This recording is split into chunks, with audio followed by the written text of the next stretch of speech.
Hello everybody. Yes, I'm out, and it's supposed to be a nice day today. It was supposed to be, well, not nice, but not as drizzling grizzly as it is today. But I'm braving it. I can hardly see out my visor, but you know, here we go. So I thought we'd have a chat about how the year has gone in terms of motorbikes and the general sort of motorcycling world situation this year, because it's been a really interesting year, hasn't it? So I thought we'd talk about that, and then we will do a just to round off my top 3 bikes for the year, and I'll discuss a few of my bikes I've ridden and what I thought was my favourite bike of the year to ride. And I'm still not totally decided on that yet, so it might change as I talk, but because there's been some great bikes. But we'll head up to the Roundtree.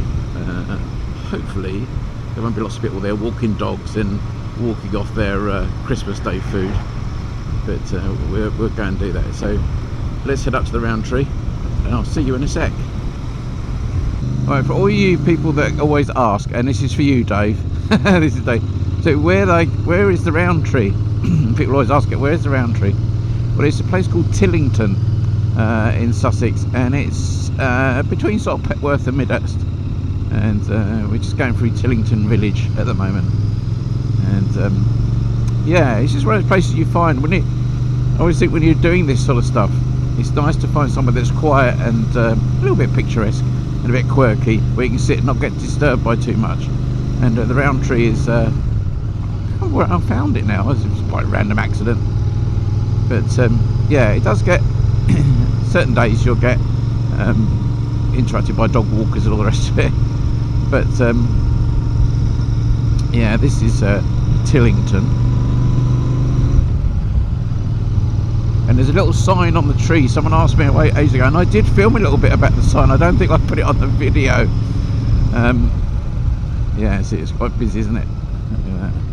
People doing all sorts of random stuff.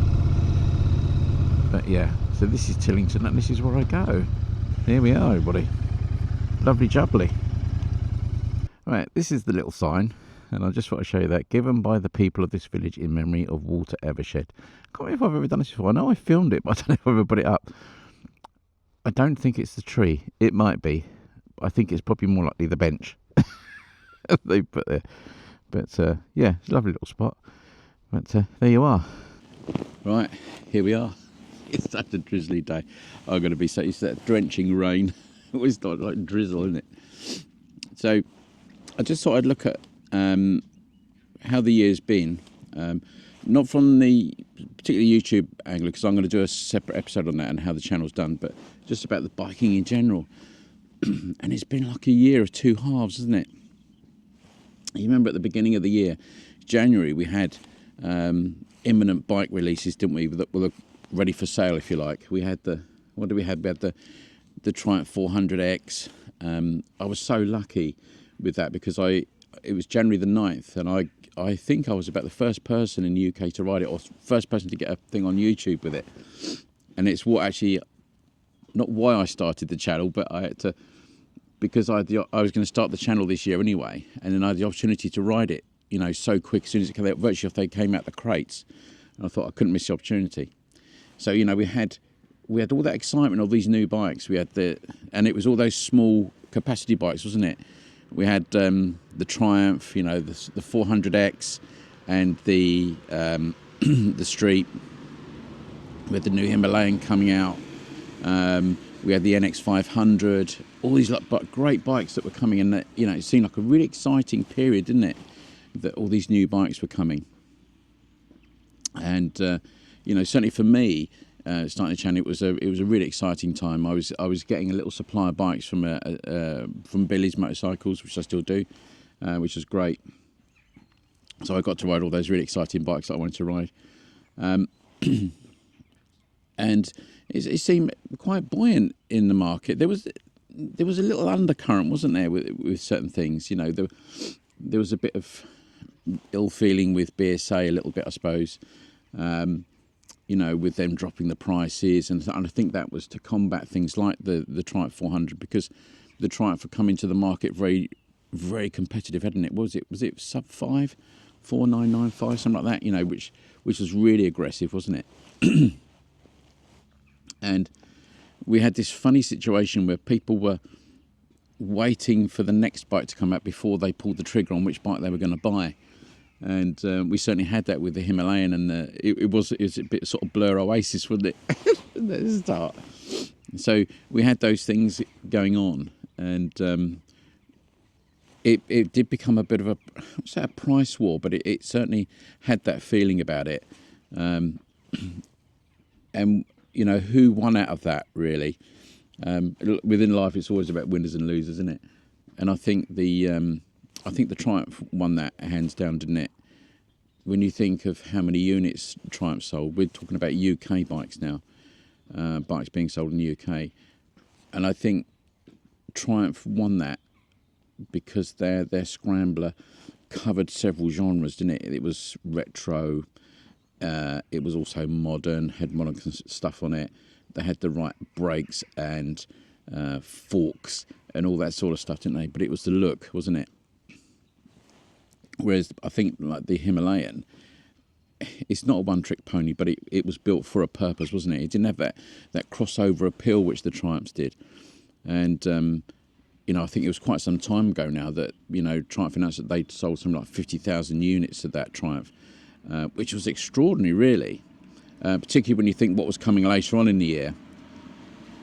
But what was interesting in that first part of the year, we then had this, the Chinese invasion, wasn't it?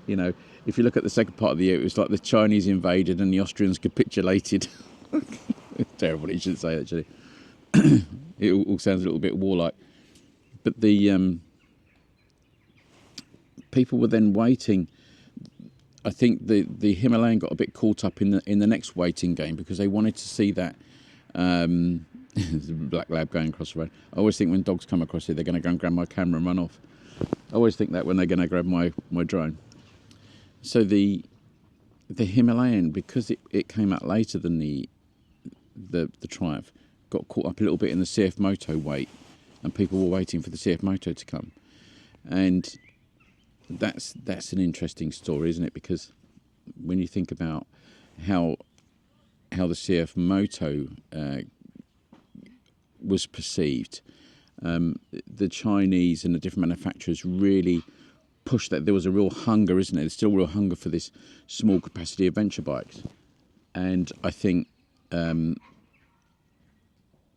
people wanted a more, maybe more aggressive off-road bike, but which had a certain amount of touring capacity with it. And I think people saw the CF Moto as that. So they were waiting for it. The only issue I saw with the CF Moto was that not enough bikes came in. There was a very small import, wasn't there? There was only about 6 bikes, I think, came in. Although I think they brought in a few more of the bigger CF Motos. Is it the 900 and bikes like that? So that was a very interesting little battle there. But I think possibly, I don't know, now looking towards the end of the year, whether the KTM debacle, which I'll talk about more in a sec, has actually affected them a little bit now, because you got this thing where people are now waiting for the CF Moto 450. The initial hype has died off on that bike, I think, a little bit. I think it's gone out of people's consciousness a little bit, maybe. I don't know what people think on that. Because it's allowed other manufacturers to come into that market. You've got BMW, haven't they? They're bringing another bike into the area, although it's a bit more really off-road orientated, not more of a touring bike. And other bikes have stolen the limelight a little bit. So it's interesting how that's going to pan out for CF Moto, because people are now sort of saying that you get this awful chatter on the internet where, is CF Moto, because their distribution was by KTM in the UK through Europe, is that going to affect the sales? Are CF Moto going to be thought people are going to wait on CF Moto? Actually, do you know what? I don't think I'm going to buy it because I don't think I'm going to be able to get get my bike or get it looked after because the dealers won't be there. So it's going to be very interesting to see how that pans out. If you remember in an earlier video, I said about, this positive and negative from two sides of the same coin for manufacturers with KTM and people like that, and BMW, and it seems to be this China connection. Because I think there's an awful lot of those CF Moto 450 MTs which have been pre-ordered. I think there was maybe 100. I can't remember now. We were talking about 100 of those bikes pre-ordered for delivery in sort of January, February. Will people be going? And as the cost of living affected it so much, even in that short period, that people think, I can't go with that. I'm not going to be able to order that. I can't pay for that bike. So that's going to be very, very interesting. So we've had this real distinct first 6 months of the year. Everything was really buoyant and exciting. There's lots of new bikes coming. And then the second half of the year, it's turned into a bit of a what's it storm, isn't it? We had YouTubers fighting each other, and the KTM. I'm not going to call it a crisis. The KTM problem, where they've gone into self-administration. We're slowly hearing more things about that. I think that will come out okay for KTM eventually. I think there'll be enough clever people in there that will work that out, and eventually people will forget about the camshaft thing. Although it's going to obviously rattle on for a while, isn't it? It's not the hot topic anymore, is it? Really. But what things have come at the end of the year, which are a bit more problematic for the UK, was the sudden collapse in dealers, where we had all these dealers disappear, and that was really serious, wasn't it? And I think we've not seen any now in the last couple of 3 weeks, and I think that's mainly because, I think some of these dealers realised that we can't go through the winter. We're not going to sell any bikes through the winter. We're not going to hang on till the spring, when there's an upturn again, and those dealers just decided to shut their doors, which is really sad.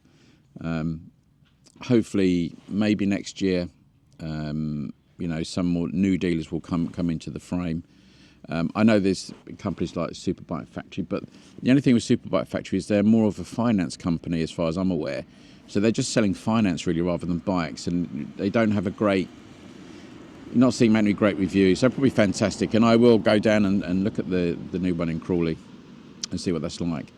But the dealer problem I think is going to be quite a significant problem this year coming, particularly around people like Enfield in my area. There's no Enfield dealers in my area at all now, when there used to be a few, and they've all disappeared. So some of those were tied in with GB Moto and all the rest of it, so where they don't do the Enfields anymore, so they've gone into the the Vosges and the CF. So the Vosges and what are the other ones? I don't know, but I can't remember. There's so many of them.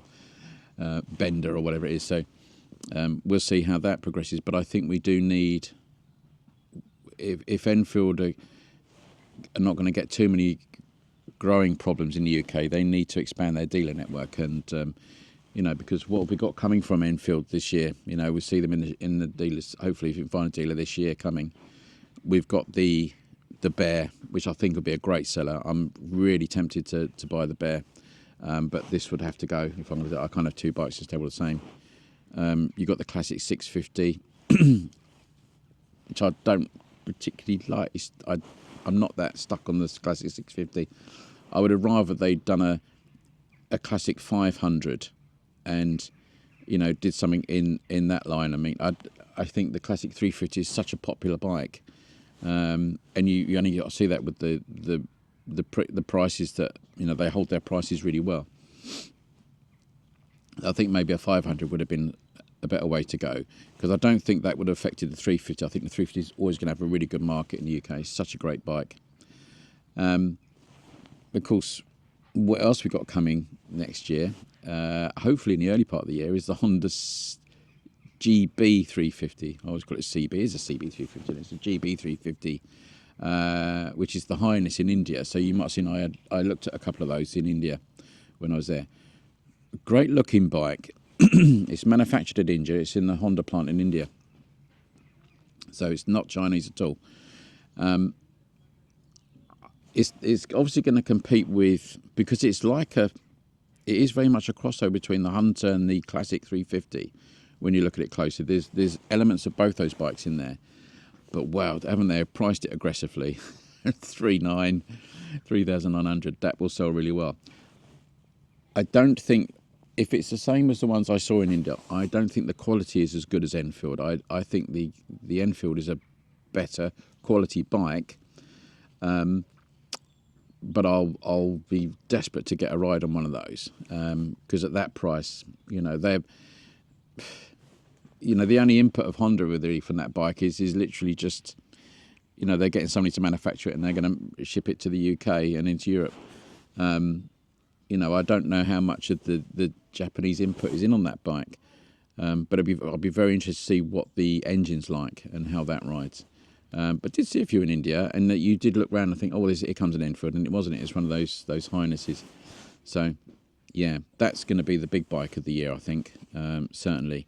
And I think it's going to be cheap enough that people will just buy it and customise it and fiddle around with it, because it's a slightly bigger bike, I think, from memory, than the Hunter.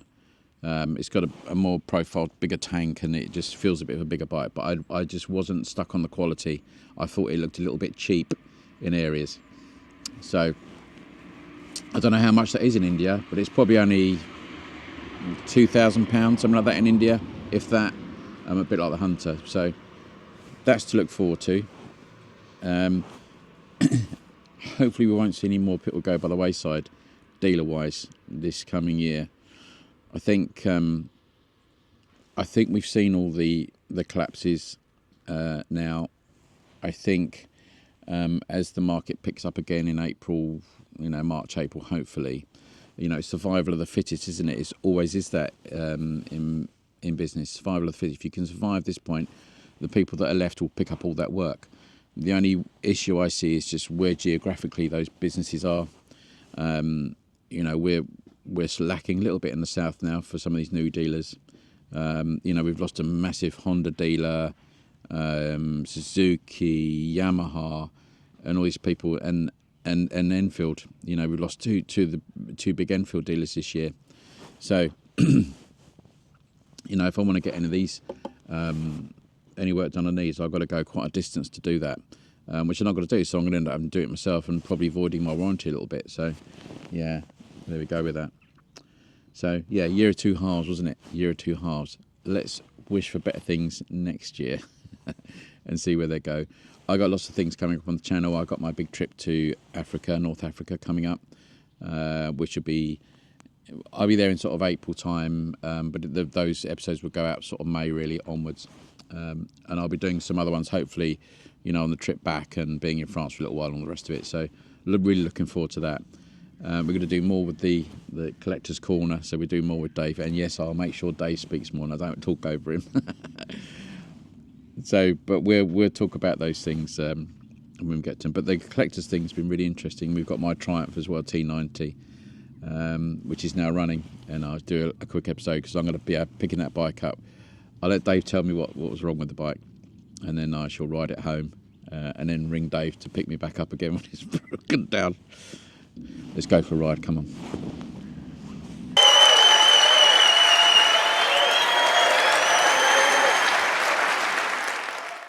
So then, let's discuss a couple of bikes that I did ride this year, and bikes that really took my fancy, and I thought that was good. I thought I'd put them into sort of categories. So touring bikes first then. What did I get to ride? Well, we had this, didn't we? Which was the Pan-European, which was the ST1300. What an epic bike that was. I mean, that engine sounded like a jet engine. It really did. You had this really strange whispering, whoosh, fantastic, silky smooth bike. Yeah, it's the sort of bike you think you could, ride across continents and, not have a sore backside and really enjoy it. But yeah, what a fantastic bike that was. That was something I rode very early on at the beginning of the channel, wasn't it? I was still finding my feet with how to record stuff. But yeah, loved that bike. And some of those are real bargains now. Touring wise, I suppose you'd call it a tourer, which is was a big privilege for me, was to ride that Harley Road King. you know, it's a centenary model, I think it was. The silver and black and the greys. What a piece of kit that was. Really enjoyed riding that. It was a real event riding that Harley. It's the first Harley I'd ever ridden, and you really knew you had something, pardon the expression, between your legs. But yeah, what a fantastic bike. So that was a great experience. But I think touring wise, and a bike that I rode a couple of times, I had my own one, obviously, if you saw the early in the channel series, and then I got to ride another one later on, was the Honda NC750. And I liked my 750. Mine was a DCT, but I got to ride later in the year the manual gearbox version, and wow, that was a real surprise. It changed the actual the dynamic of that bike. And the DCT is a great gearbox. You know, I really like DCT, but riding that one in the manual completely transformed it. And it was the latest model, and it was, yeah, that was really, really impressive, that bike. I loved that. Really enjoyed that. Smaller bikes that I rode that could have been used for touring, I suppose. We had the BSA, the Gold Star, and bikes like that. But I think overall, as a touring companion, and what it felt like and what you could do with it, the economy of it, the ease of use, things like the frunk, the frunk, were just great. So certainly from a touring aspect, I think the NC750X with the manual box took it from there. And then we had all those great little small capacity bikes, didn't we? The adventure bikes. You know, we had the Triumph 400X, the Himalayan, the new Himalayan, got to ride. The NX 500 we got to ride. All fabulous bikes. Unfortunately, I never got to ride the CF Moto, so maybe next year I'll get to do that. But I think from a riding experience for the engine and just the pure competence of that engine and how it rode, I think the NX 500 was the bike that I really liked, and it's what helped me make my decision when I bought my CB 500X. I think the only downsides for the NX was its price tag, really. It's all about the price tag, isn't it? But that was, you know, it was expensive compared to the others, and I don't think it sold as well as all the other bikes, purely on price, really. It's got one on my lid. But the NX, when I first got on that bike, I sat on it and pulled off down the road. It really felt like you were on a big bike. It had that big bike feel about it. And the engine was so smooth. The brakes were fantastic. Suspension was good. It wasn't the best suspension, but it was good. But the actual overall feel of the bike just sort of made it for me. And then the retros, you know, what did I ride retro wise? You know, I have my lovely Interceptor here, which I've just loved riding all through the year. Absolutely loved it. Been a real great companion, this bike. And with the panniers and everything, it was fantastic. The Triumphs, the Bonnevilles, you know, I got my own T214. I loved that. One bike that surprised me in that respect, though, was the T100, the water-cooled T100, which I hadn't ridden before. And if you watch my slightly tongue-in-cheek episode with Jamie, you'll see that we played top trumps and silly things on this bike. But when I got on Jamie's bike, I realised how smooth that engine was, and that's done quite high mileage, which might be one of the reasons why. You know, it's well run in, but it felt totally different to my T100, totally different. It felt really not a premium product. It was a premium product, but it just felt far more refined. That's the word. It just felt like really refined as a bike. So yeah, that was a surprise, and that made me think that maybe I should update my Bonneville to a water-cooled one. But we'll see what happens with bikes next year. I always said I wouldn't sell my T214, and I've ridden it a little bit this year, been out a couple of times, and every time I've been out of it I've really enjoyed it and remembered why I bought it. So that'll probably stay, but that may be going down to France this year or next year. So yeah, that was really impressive. All the little bikes that I rode, the little CRF 250 when I did the Itchy Boots tribute, that was a cool little bike. I enjoyed that. That was good fun. Imagine that's great on the trails around here. There's some good green laning to be done, but I suppose I have to sort of put them into some sort of order. And I think from a sheer enjoyable ride and a bike that I thought, you know, I love this bike, absolutely love this bike, and I'm glad it's staying in the fleet. And I'll put that in third place is the Hunter. You know, every time I get in the Hunter, I just think how much fun it is to ride, how easy it is to ride, and what an easy bike to live with. And now Karen's got it as a sort of daily ride. It's something we're really enjoying, and I was out in it the other day. My last video, I had a quick poke around on it, put my signature seat back on, and it just felt really good, really enjoyable. And the engine runs great, the gearbox is great, the brakes, you know, I keep saying this before, the brakes were the best brakes on any bike that I've got. I don't know whether it's specific to that one in particular, but the brakes are absolutely phenomenal on that bike, really straight, particularly the front brake. So that's going to be my number 3. That's going to be my number 3. There must be people out for a shoot day. I look a bit Boxing Day shoot day. So my number 2, what would I say would be my number 2 bike? Tricky, this one. I'm going to give it to, as a bike that I was so surprised about when I first got in it and rode it, and it was early on in the channel, probably going to give it to the NX. You know, the NX 500. I just thought that was a really impressive piece of kit. It won't make number 1 because it's too expensive. But as a bike, it was just really good, and rode fantastically. And I was shocked at how well a bike like that could ride a small capacity bike, because it didn't feel like a small capacity bike. And in fact, you know what I'm going to do? I'm going to put joint second with that and the NC 750X. They were just great bikes, and the NC I think is a better value bike than the NX. If you were going to go touring, I think that extra 250cc, the economy, the reliability of the engine, but in a manual gearbox, that would be my bike.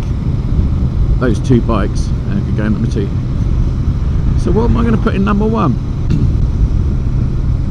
It's a bit like you know, being a bit of a photographer over the years. It's, you know, what's the best camera you've got? It's the one you've got with you, isn't it? And you know what? It's this. It's the Interceptor. It's not the fastest. It's not the most refined. But you know, it's the most blooming fun. And in all the situations that I ride this bike in, it's just given me that great feeling of what a lovely bike. What a great design. You know, it's simple, it's easy to work on. And there was a moment this year, it was a summer evening, and I was riding back from God knows where, and I was going through some woodland and farmland on a really nice country road, and it just made me feel epic. You know, I didn't want to be anywhere else. It was the bike I wanted to be on.